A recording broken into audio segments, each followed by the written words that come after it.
ng bayan, maasahan anumang panahon. Magandang oras po sa ating lahat. Narito ang update sa lagi ng panahon ngayon at sa susunod na 24 oras. Sa kasalukuyan ay patuloy na lumalayo sa ating kalupaan ang low pressure area na nagpabaha kahapon. Huli itong namataan sa kanluran ng Occidental Mindoro at nalalapit na ito sa boundary ng Philippine Area of Responsibility. Sa mga susunod na oras ay posible na itong makalabas ng ating Area of Responsibility. Ayon naman sa Japan Meteorological Agency, isa na itong ganap na bagyo o tropical depression. Kung sakali mang maging ganap na bagyo ito sa loob ng ating Philippine Area of Responsibility, papangalanan ito ng Pag-asa bilang bagyong Butchoy.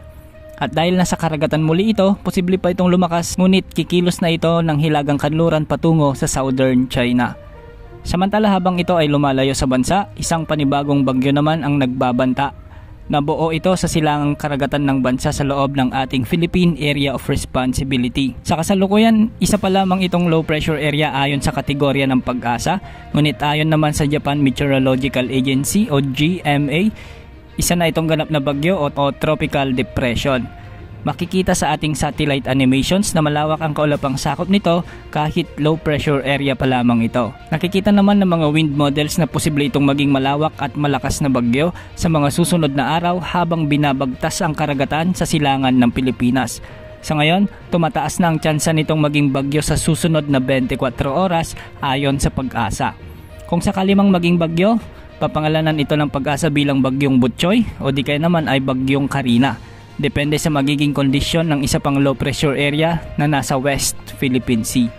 Ayon sa forecast track nito, posibleng kikilos ito ng northwest at posibleng lumapit sa kalupaan ng Hilagang Luzon. Sa ngayon, hindi naman nakikita na maglalandfall ito sa anumang parte ng ating kapuluan at posibleng tumbukin nito ang Taiwan o ang Japan sa mga susunod na araw. Dahil sa potensyal na malakas at malawak na bagyong ito, inaasahan naman ang paglakas ng habagat na siyang posibleng magdala ng malalakas at malawakang pag-ulan sa Luzon at Visayas sa mga susunod na araw. Sa ngayon, pinapayuhan na natin ang ating mga kababayan sa mga posibilidad ng pagbaha at landslides dahil sa nagbabadyang malalakas na ulan sa susunod na linggo, dala ng potensyal na malakas na bagyo.